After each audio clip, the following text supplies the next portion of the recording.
Hi, and welcome back to Fun Fact Friday. This is Lupita, licensed marriage and family therapist, and the holidays are definitely coming. You can see it all over the place. You can see it in the groceries, or at the mall, or even in our neighborhoods. But while some see the holidays as being the joyous time of the years, other people actually experience what we know as the holiday blues.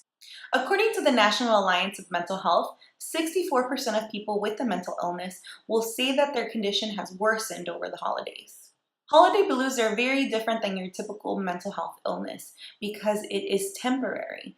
But just because it's temporary doesn't mean that we should ignore it because it could lead to long-term anxiety or long-term depression, and we definitely don't want that to happen. And if you think that teens and young adults are actually lucky enough to not experience the holiday blues, you are wrong. Teenagers and children experience the holiday blues just as much as adults do. And actually, the highest rate of child psychiatric hospitalizations occur in the winter.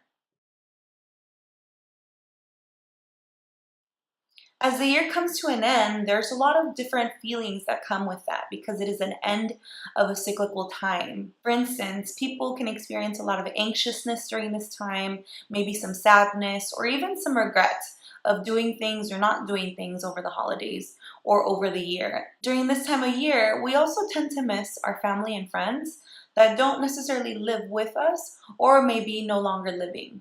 We also place very high expectations when it comes to shopping or planning during the holidays. So we put a lot of pressure on ourselves to maybe gift the best present or to host the most beautiful gathering when we might not necessarily have the time or the money to do any of the above.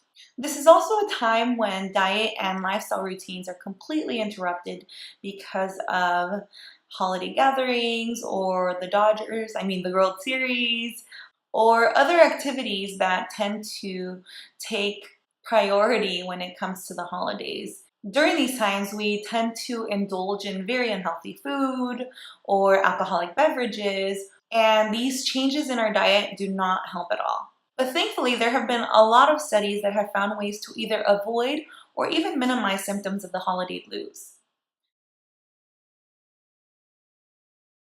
For instance, you can create a list of all the things that you've accomplished in the day or in the week instead of thinking a to-do list, because when you see a list of accomplishments, they tend to help us to improve our mood. You can also create a list of realistic and attainable goals when it comes to the food you want to prepare or the parties you want to host or the gifts you want to buy. You can give yourself a budget and not exceed it. Giving yourself a budget during the holidays is super helpful, especially because it helps to know exactly how much you can spend, and it helps to reduce the anxiety that's attached with it. Another thing that you can do is that if you see yourself getting a little sad during the holidays, or you're a little bit more sensitive than you typically are during the holidays, then it's important for you to avoid drinking alcoholic beverages during this time.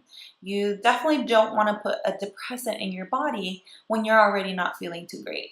It's also important to listen to music or find other ways to be able to relax during the holidays because, as I mentioned, it can be a very stressful time of the year, but it's also very important to just put ourselves as the priority.